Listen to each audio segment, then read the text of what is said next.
असतो मा सद्गमय तमसो मा ज्योतिर्गमय मृत्योर्मामृतं गमय।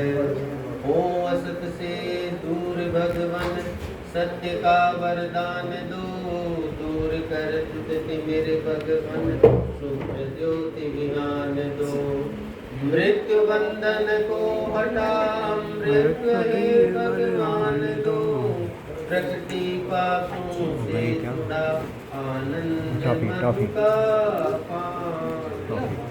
सर्गारंभे मनुष्याणां कल्याणाय दयानिधि, प्रकाशयति योगिदान तं वन्दे परमेश्वरम्। वन्दे देवदयानन्दं वेद विज्ञानवारिधिं, सत्यवेदार्थ रत्नानि सर्वेभ्यः तपो विज्ञान पूतात्मा वेदार्थानां प्रकाशक, प्रणूयते दयानंद ऋषिकोटि उपासक। यागानां वास्तवं येन श्रौतानामश्रमेधया, विवर्तं याज्ञवल्क्येन श्रद्धया तं नमाम्यहम्। ओम शांति शांति शांति।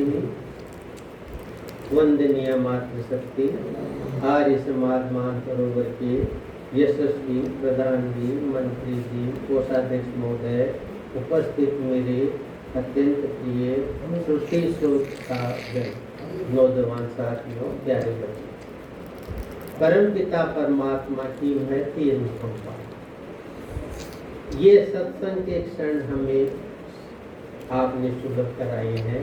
हम बारंबार आपका को नमन करते हैं, धन्यवाद अर्पित करते हैं।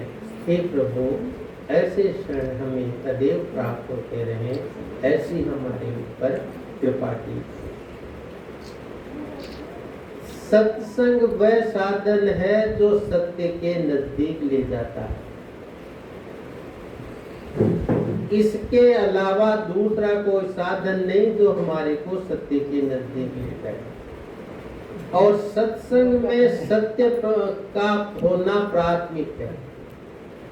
परम सत्य परमपिता परमात्मा है और प्रवचन के रूप में उसकी वाणी भी और वेदानुकूल ग्रंथ, यही सत्य है। इसके अतिरिक्त कहीं जाके हमने संग किया, वो सत्संग की श्रेणी में नहीं होगा, वो कुसंग की श्रेणी में भी जा सकता है। इसलिए परमात्मा को हम धन्यवाद देते हैं। हे प्रभु, देव दयानंद जी महाराज का आगमन यहाँ सृष्टि हुआ हमारे समाज में, और हमारे को इस प्रकार का वेद का वाद्य करके दिया कि हमारे हृदय को छूने वाला भाष्य उन्होंने दिया। ऐसी मदमहती कृपा ऋषि दयानंद ने ही की है। वास्तव में दया के सागर थे। देखिए, वर्तमान में अगर हम देखें, अखबार की सुर्खियों में भी देखें, अन्य जगह भी देखें, तो आता है देव सवतैनी एकादशी। क्या है? कल थी बड़ी भारी भीड़ मंदिरों में, हमारे पौराणिक भाई उन्हीं से आते हैं भाई किस प्रकार से इस मंदिर में कितनी भीड़, वही आस्था का प्रतीक और वही सुप्रसिद्ध हो जाता है। अब आप देखिए, कहा भाई क्या है ये देवसैनी एकादशी, तो कहा कि देखो साहब, आज देवसैनी एकादशी को भगवान श्री हरि योग निद्रा में चले जाते हैं। योग निद्रा में चले जाए तो फिर सृष्टि का पालन कौन करता है? कि वो चार्ज शिव जी भगवान को दे देते और देके 4 महीने का चार्ज उनको हैंड ओवर करके, और वो तो योग निद्रा में चले जाते हैं। फिर क्या है योग निद्रा के अंदर आप देखो, श्री हरि का शयन करते हैं क्षीर सागर में, और क्षीर सागर में हरि की शयन करने की फोटो आपने देखी होगी। अगर अब कोई दूसरा विधर्मी देखे तो कई सारे प्रश्न इकट्ठे करके हमारे ऊपर बोचार करेगा प्रश्न। क्या बताया? क्षीर सागर में भगवान शेषनाग की सैया पे तो शयन कर रहे हैं और लक्ष्मी जी बैठी कर वो ये पैर दबा रही है, उनकी पिंडलियां दबा रही है और भगवान योग निद्रा के अंदर है बिल्कुल एकदम। अब ये पूछो पहले तो कि भगवान शेषनाग के ऊपर शयन करते हैं भगवान, तो अब आप देखो पैर दबा रही है लक्ष्मी जी, तो क्या भगवान को भी थकान होती है क्या? परम सत्ता विश्व चेतन परम पिता परमात्मा सब जगह चेतन स्वरूप विद्यमान है, कभी सोता नहीं। महर्षि याज्ञवल्क्य ने शतपथ ब्राह्मण का भाष्य करते हुए कहा, न वै देवा नृपन्ति, देव कभी नहीं सोते, सदैव जागृत रहते हैं। कैसे माने? कि भाई सुला तो दिया, लेकिन अब जितने भी मंदिर है उनका पर्दा खोल खोल के देख लो कि देवताओं की आंखें मिटी हुई है, सोई हुई, खुली है, अपने आप पता लग जाएगा। किसी भी मंदिर को जाके टटोल लो, खोल लो आंखें, देख लो वहां पर वो देव सो रहे हैं क्या? जब वो वहां नहीं सो रहे तो तुम कहते सुला रहे हो।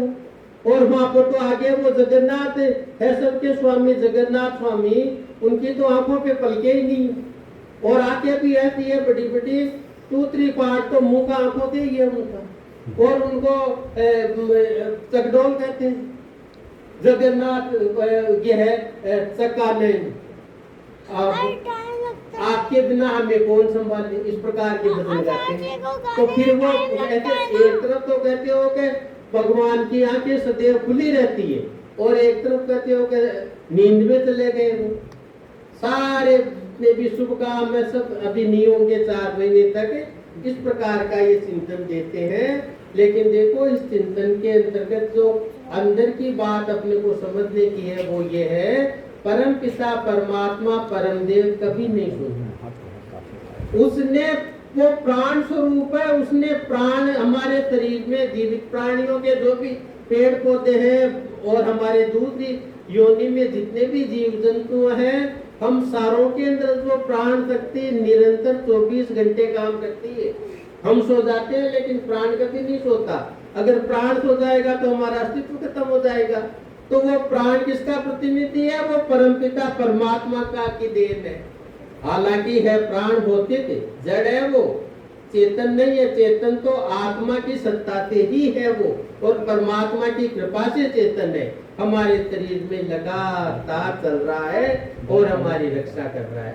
इसलिए हम कहते हैं ओम भू, हे परम पिता परमात्मा, प्राणों के प्राण, हमारे प्राण प्रदाता, आप प्राण जैसे हमारी रक्षा कर रहे हैं वैसे आप हमारी सदैव रक्षा करते हैं। हम आपको बार बार वंदन करते हैं, आपका सानिध्य कभी छूटे नहीं। अब आप दूसरी बात देखो, योग निद्रा। अब निद्रा तो है तम का प्रतीक, परमात्मा तो गुणातीत है, उसमें तो सत्व रज गुण तीनों गुणों से परे है वो तो गुणातीत है, तो उसको नींद कैसे आएगी? निद्रा तो हमारे को आती है जब तम का प्रभाव ज्यादा हो जाता है, तब नींद आती है। बिल्कुल दयानंद जी महाराज ने एक ये जो 9 विघ्न लिखे हैं उपासना में, उनमें एक विघ्न निद्रा भी है।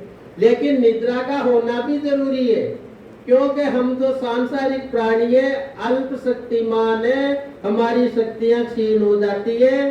शरीर के अंगों को विश्राम देने के लिए परमात्मा निद्रा के आगोश में भेजता है कि इसको कुछ क्षण के लिए आराम मिल जाए।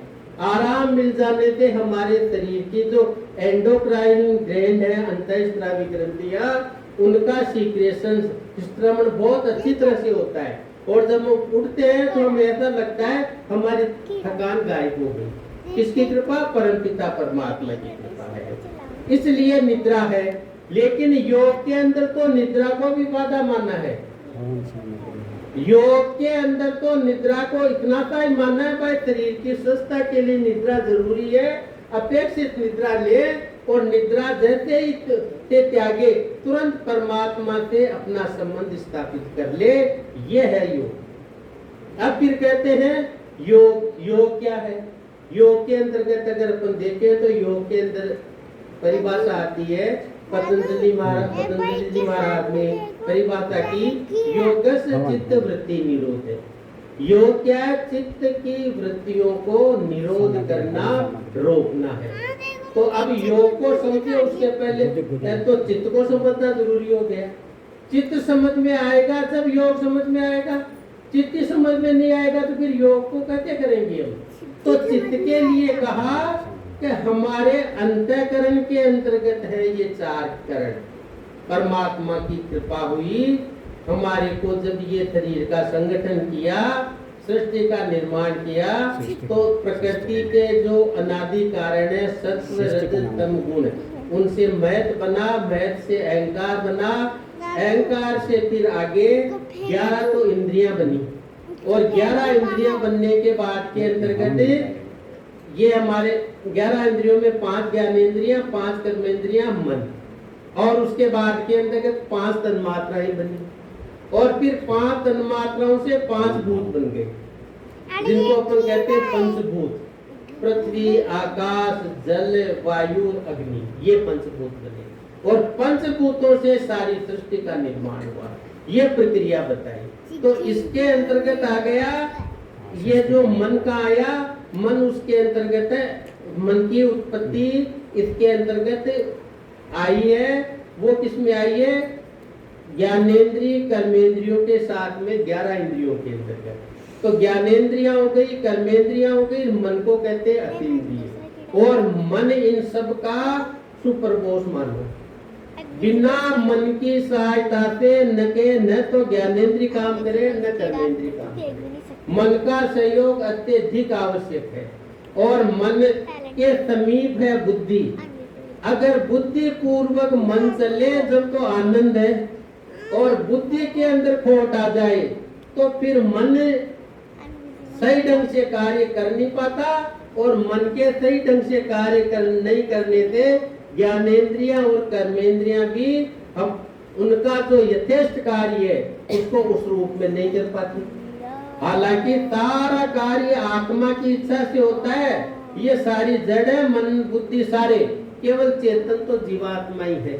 उसकी इच्छा से, उसके कहने मात्र से उसकी इच्छा करता है जीवात्मा, जब ये सारे कार्य करते हैं। अब कोई पूछे वह जीवात्मा कैसे इच्छा करता है? जैसे हम इच्छा करते हैं भाई ताजमहल, अगर हमने देखा है, देखते ही मन तुरंत ताजमहल को सामने ला देता है। अपन याद करो, अब ये हमारे अरोड़ा साहब जाके आए अमेरिका, वहाँ क्या है तुम आपको याद कर ले सामने सारे पे आ जाएगा कि सत्संग हो रहा है। कौन लेके आया? मन लेके आया।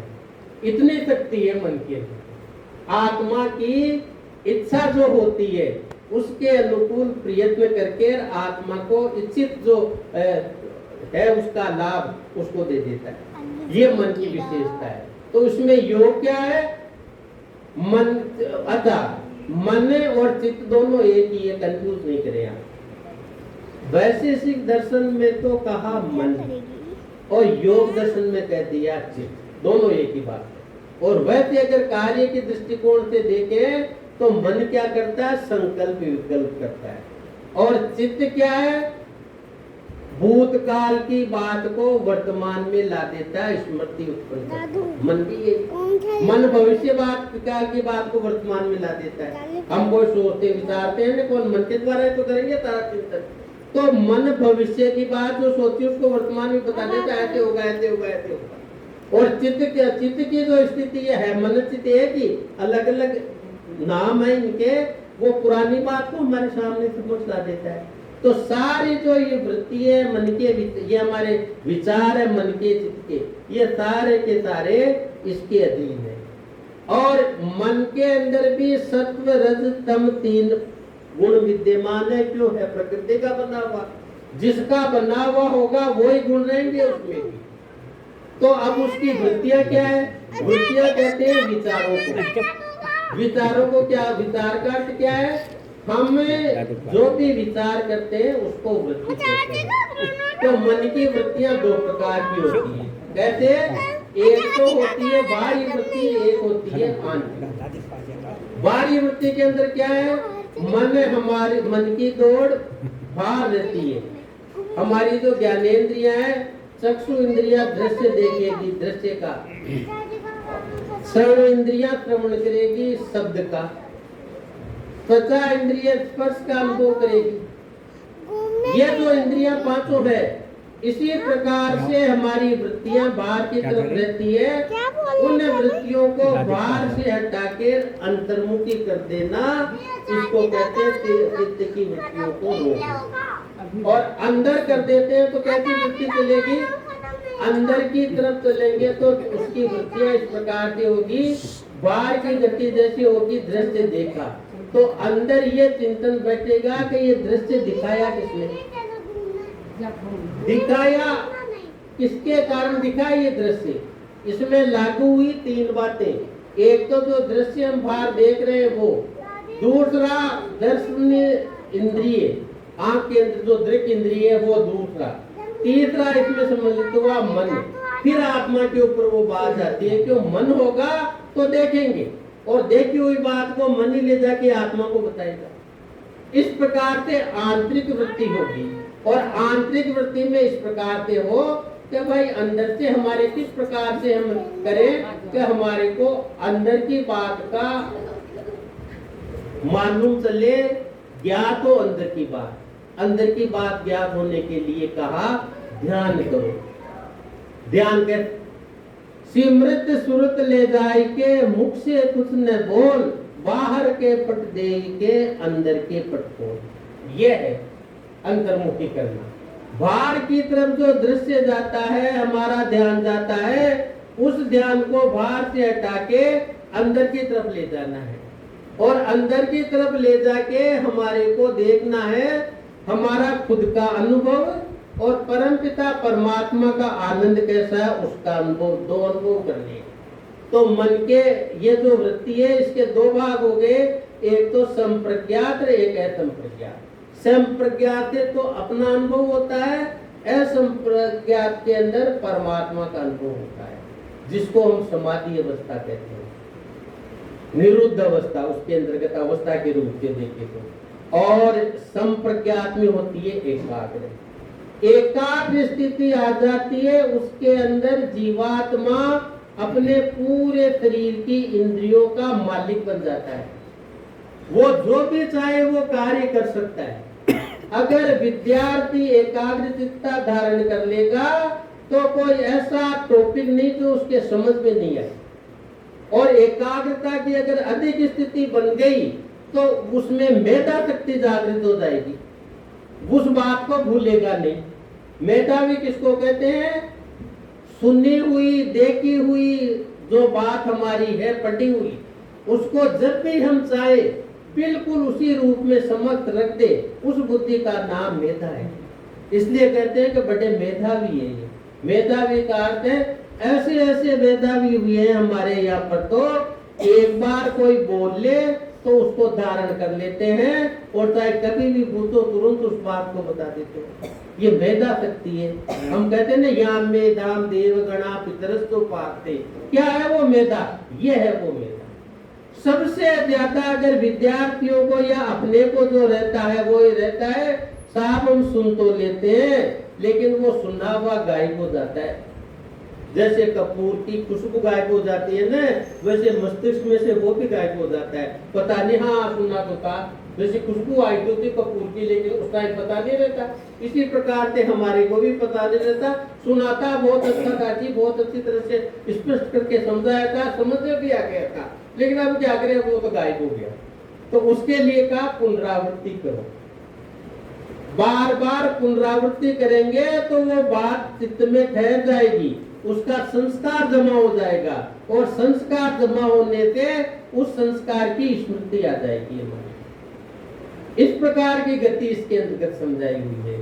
तो योग, ये जो योग निद्रा है, तो पहले तो ये समझे निद्रा इद्रा केवल भगवान को कोई निद्रा नहीं है। भगवान तो विश्व चेतन है, उसकी चेतनता से ही सारा विश्व खड़ा है।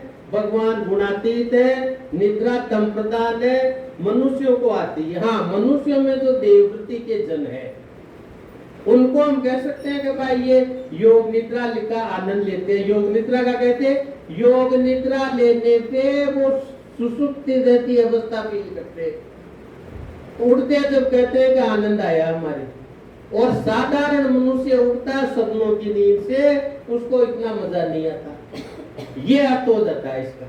लेकिन योग करने वाले जो है वो समाधि प्राप्त तो जब भी करेंगे जब निद्रा हटेगी। निद्रा की स्थिति में समाधि प्राप्त नहीं कर सकते। सुसुप्ति में आनंद तो हमारे को आता है, लेकिन उस आनंद की अभिव्यक्ति हम नहीं कर सकते, क्योंकि हमारे को उसकी हमारे ज्ञान में नहीं है। और समाधि के आनंद की अनुभूति वो चाहे जब कर सकता है, क्योंकि वो उसका ज्ञान उसके अंतर्गत रहता है। ज्ञान सहित होती है, शरीर सहित और ज्ञान सहित होती है समाधि, और सुसुप्ति रहती है शरीर सहित ज्ञान रहित, और मोक्ष होता है शरीर रहित और ज्ञान सहित। मोक्ष के अंदर शरीर नहीं है कोई भी, केवल ज्ञान है आत्मा के अंदर, और उस ज्ञान से उस परमपिता परमात्मा के परम ज्ञान की अनुभूति करके परम आनंद का लाभ वहां पर वो लेता है। इसलिए कहते हैं ना, स्थूल शरीर भी छूट गया, सूक्ष्म शरीर भी छूट गया, कारण शरीर भी छूट गया, और वो जीव मोक्ष के अंतर्गत अपना लाभ लेता है। आप देखो कितनी गहन बात इसके अंतर्गत है। हमारे ये शैव संप्रदाय वाले, शैव अलग अलग है संप्रदाय, वैष्णव संप्रदाय अलग है, शैव संप्रदाय अलग है। वैष्णव संप्रदाय वाले तो भगवान विष्णु को बड़ा मानते हैं, सब कुछ सृष्टि का रचना पाल जो भी है वो ही है। और शैव संप्रदाय वाले कहते हैं शिव की प्रधानता देते हैं। अब शैव संप्रदाय वालों को देखो, वो तिलक लगाएंगे तो त्रिपुंड लगाएंगे, वो ऐसे 3 लाइन लगाएंगे ना, और बीच में टीके लगाएंगे एक बीच में। और उसको वैष्णव संप्रदाय वालों को देखो तो वो उर्दू तिलक लगाते हैं ऐसे, और बीच में टीके लगाते हैं। उनको पूछो भाई ये क्या है, तो वो कहते हैं देखो शैव संप्रदाय को अगर अपनी दृष्टि से देखे 3 है, तो हमारी ये 3 लकीरें 3 शरीर की प्रतीक हो गई, स्थूल सूक्ष्म कारण शरीर। तीनों छूट के जीवात्मा जब अंदर आत्मा जो है बैठा इनमें, वो इन तीनों को परित्याग कर देता तो वो परमात्मा के आनंद में ज्ञान से विलीन हो जाता है। वही मोक्ष अवस्था है। भगवान शंकर का चिन्ह है। शंकर भगवान को मानते हैं कि मोक्ष के अधिकारी तो शंकर की कृपा होगी तभी होगी। तो मोक्ष कैसे होगा? तीनों शरीरों से छूट जाए बंधन से और उस परम पिता परमात्मा के धाम में पहुंच जाए, वो मोक्ष है। तो इसलिए ये बात है। और वैष्णव संप्रदाय वाले कहते हैं, ये ऊर्ध्व लगा के बीच में टीके लगाते हैं, वो कहते हैं राधा है बीच में और ऊपर की तरफ है कृष्ण। तो राधा कौन है? हमारी जितने भी कथावाचक है प्रसिद्ध हो रहे हैं, ये कहते हैं कि राधा तो हृदय कृष्ण का, कृष्ण शरीर है। अब देखो शरीर में भी कोई 2 चीजें रहती है क्या? शरीर में तो एक जीवात्मा ही रहता है, वही मालिक रहता है। जब भी तो हम कहते हैं ना, अष्ट चक्रा नवद्वारा देवानाम पूरी योद्धा तस्याम हिरण्यकोशे स्वर्गो ज्योति सावित्य। अथर्ववेद में कहा, क्या कहा? हमारे शरीर में 8 चक्र 9 द्वार है। इसलिए जब तक शरीर में जीवात्मा है, दूसरा इसमें प्रवेश कर नहीं सकता इसका संचालन करने के लिए।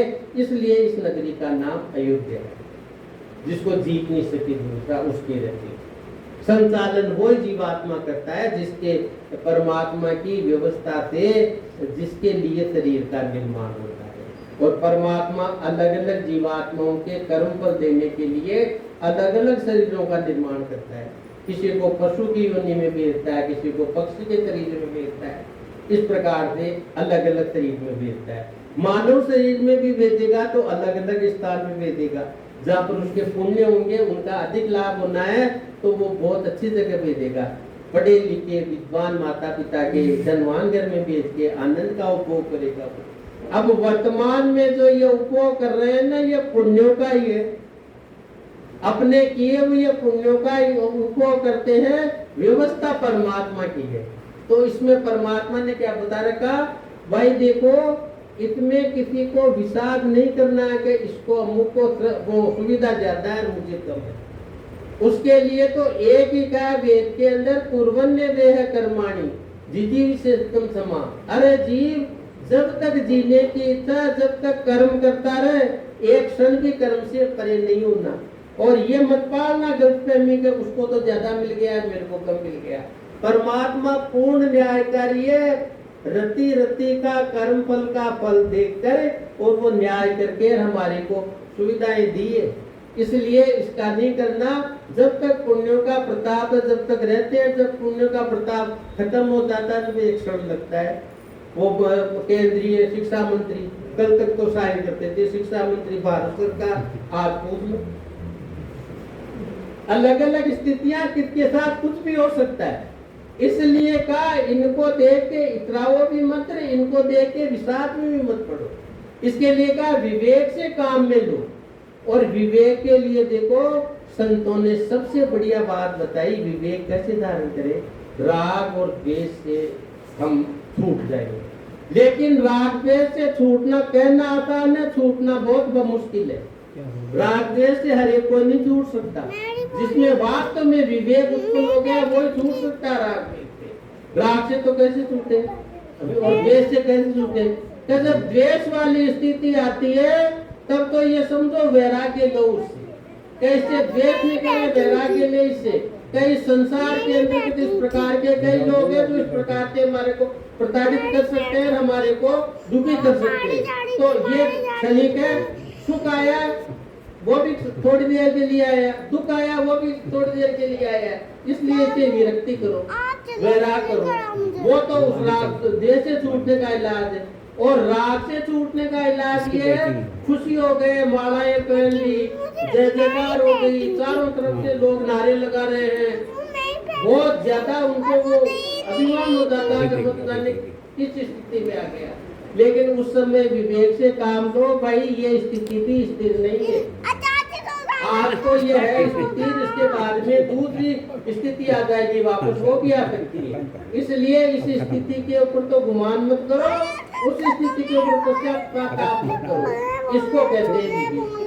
तो ज्ञानी मनुष्य जो होता है योगी, वो राग से विवेक से राग से भी मुक्त हो जाएगा और द्वेष से भी मुक्त हो जाएगा, विवेक है तो। और अगर ये विवेक नहीं है तो फिर वो देखो राग से भी परेशान रहेगा, दुख से भी परेशान रहेगा। दुख से तो ये परेशान रहेगा सारा संसार दुखी है और मैं दुखी बैठा हूँ। और राग से कहते हो जाएगा इतनी बढ़िया मेरी स्थिति देखो, आज मेरी क्या हालत होगी। मेरे इस प्रकार से चार चपाती आगे पीछे घूमते थे, सर सर करते थे, रात को कोई सुनने वाला नहीं, कोई पानी पिलाने वाला नहीं है, तो वो वैसे दुखी हो जाएगा। और वो जो कहते हैं भाई संसार तो गतिशील है, इसमें तो सत्वरजतम तीनों गुण मिले हुए हैं, ये सुख भी देगा और दुख भी देगा। इसलिए इसकी स्थिति से इस प्रकार के क्यों तो इससे इतने इतराते हो, क्यों इतने दुखी होते हो। अब देखो कई लोग नहीं कोई हुआ आत्महत्या कर दी, नीट में सिलेक्शन नहीं हुआ, वो कैंसिल हो गई तो आत्महत्या करके मर गए। तो उससे क्या था ना, दूसरे शरीर में जाएगा, मनुष्य शरीर भी परमात्मा की कृपा से मिल गया तो उतना तो पढ़ना पड़ेगा, बाहर में तो पहले मेहनत तो करनी पड़ेगी। फिर वही परीक्षा फिर आए तो ठीक है, ये तो हवा खाओ। तो इनसे क्या करना, इनसे छूटने का विचार दे सकता है केवल वेद, और केवल हमारा योग दे सकता है। इसके अलावा किसी में देने की सामर्थ्य नहीं। कोई कहते हैं कि साहब वहाँ पर मंदिर चले गए, अरे मंदिर चले गए, श्री कृष्ण भगवान के मंदिर चले गए, कहीं भी जाओ आप, ज्यादातर मंदिर भगवान श्री कृष्ण के मिलते हैं। अब आप सब जानते हो, अगर महाभारत का मौसल पर्व पढ़ लोगे तो स्पष्ट हो जाएगा, भगवान श्री कृष्ण के सामने उनका अति प्रिय पुत्र प्रद्युम्न चला गया, सात्यकी चला गया, उनका बहुत अच्छा मित्र वो चला गया उनके सामने, अनिरुद्ध चला गया, पोता भी चला गया उनके सामने, और वाह, और सारे बहुत अभिमन्यु तो पहले चला गया था। लास्ट के अंदर देखो ना, बेटा भी चला गया और पोता भी चला गया। और वासुदेव जी को देखो तो पोता, पड़पोता, बेटा तीनों उनके सामने चले गए। क्या कर लिया, किसको पूछ रहे हैं अपन? थोड़ा विचार करो, कहाँ पर जाके अपनी मति को ठहराएंगे। ये जो सांसारिक संबंध है ये स्थायी नहीं है, अस्थायी है। इनको स्थायी मानने की कभी गलती नहीं करना। अब उसमें अखबार में आया था, वो 90 वर्ष के प्रिंसिपल साहब सब बड़े सड़ रहे थे, पता ही नहीं कब मरे, कब शांति हो गया। वो बेटा भी था, बेटियां भी थी, एक बेटे को विदेश भेज दिया, एक बेंगलोर, बेटा या जयपुर में लो, ये कहीं थे, फिर भी उनकी दुर्गति देखो। और उसमें लिखा हुआ था इस शरीर का जिसका अपन इतना गुमान करते हैं, इतना इसको चाहते हैं, तो जितनो देखो जहाँ केवल ब्यूटी ब्यूटी ब्यूटी है सारी। अब उस ब्यूटी की हालत देखो तो उनकी ब्यूटी ऐसी हुई, लोग आस पास रह नहीं सके, घर छोड़ के दूसरी जगह चले गए कि ये थोड़ा वातावरण शुद्ध होगा, जब आएंगे इतनी दुर्गंध उठती है उनमें मरे हुए शरीर में। दयानंद जी महाराज ने तो अंतिम संस्कार के लिए कहा था कि चंदन का लेप सुगंधित द्रव्य लगाओ, नहीं तो ये वातावरण को प्रदूषित करेगा। तो ये जो चीजें इस प्रकार के, इसके ऊपर ध्यान तो क्या है, शरीर का इतराना, इसमें तो प्रतिष्ठित आ रही है। और उसके बाद फिर हम चाहते हैं कि हमारे तो बने रहे। देख लो आप, कोई भूटा होना नहीं चाहता, सब एक ही चाहते हैं कि कहते हैं कैसे बने रहे, हम जैसे बने रहे। अरे भाई बने तो रहो, लेकिन जिस स्थिति में उसमें बने रहो। वृद्ध आदमियों को जो जीवा वर्ग है हमारे, वो सब सम्मान देता है, तो वो सम्मान करना क्या, उसको ग्रहण करो ना। आप हमारे बेटे पोते हमारे सामने, अपने बेटे पोते नहीं, दूध है वो भी अपने बेटे पोते हैं। अगर हम देखें वसुदेव कुटुंब के हिसाब से, तो हमारी समय पर जो सहायता कर दे, हमारे समय पर जो हमारे को अपना ले, वो ही हमारा बेटा होता है। और वो अपनाएगा कौन, वो अपनाएगा जिसके अंदर वेद ज्ञान धारित है कि मेरे माता पिता वृद्ध है, वैसे ये भी वृद्ध है और मेरी भी यही स्थिति आएगी। आज मैं इनकी सेवा करता हूँ, आदर्श स्थापित करता हूँ, तो समाज में उच्च आदर्श आएगा। समाज में पहले कहते थे बच्चे के लिए अधिक ये किसका बच्चा है, सब समाज का है, आपका है, कोई नहीं कहता था। आज तो देख लो, मेरा बेटा मेरा बेटा मेरा बेटा। अरे भाई तेरा बेटा तो है, लेकिन इस बेटे को तो बाद में तो लेना। वो प्रिंसिपल साहब मर गए, उनको पूछता कि वो भी बेटा उनका था। ऐसी बातों को छोड़ेंगे कब, जब हम कहते हैं सर्वे भवन्तु सुखिनः, सर्वे सन्तु निरामया, सर्वे ये भद्र देखेंगे, सब भद्रता धारण करेंगे। और कहना नहीं, केवल अपने व्यवहार से आगे स्थापित करेंगे, तब समाज के अंदर स्थिति आगे बढ़ेगी। तो हम परमपिता परमात्मा से कहते हैं, हम ये जो मौन निशा की निद्रा, इससे जागे और इधर की तरफ तो कटाक्षेप कर दे और उधर की तरफ हमारा ध्यान लगाए, आत्मा की तरफ, ज्ञान में परमात्मा की तरफ। जब हमारी मुक्ति होगी, हमारे को आनंद की प्राप्ति होगी, अन्यथा हमें आनंद की प्राप्ति नहीं होगी। तो देखो ये हो गया टाइम। अब मैं आप सबसे प्रार्थना करता हूँ, इसी प्रकार से सत्संग में आके लाभ लिया करें और भगवान को धन्यवाद दिया करें। हमारी क्षमता नहीं है, परमात्मा ने ही हमारे को प्रेरित करके यहाँ भेजा है, नहीं तो हम नहीं आ सकते। कई सारी परिस्थितियाँ सामने आ जाती है, कई सारी स्थितियाँ हमें घेर लेती है, नहीं आ सकते। परमात्मा ने अत्यंत कृपा की, हे भगवान बार बार ये कृपा करो। संसुतेन गमे मही मातृतेन विराजिसी, इसी प्रार्थना के साथ ओम शांति।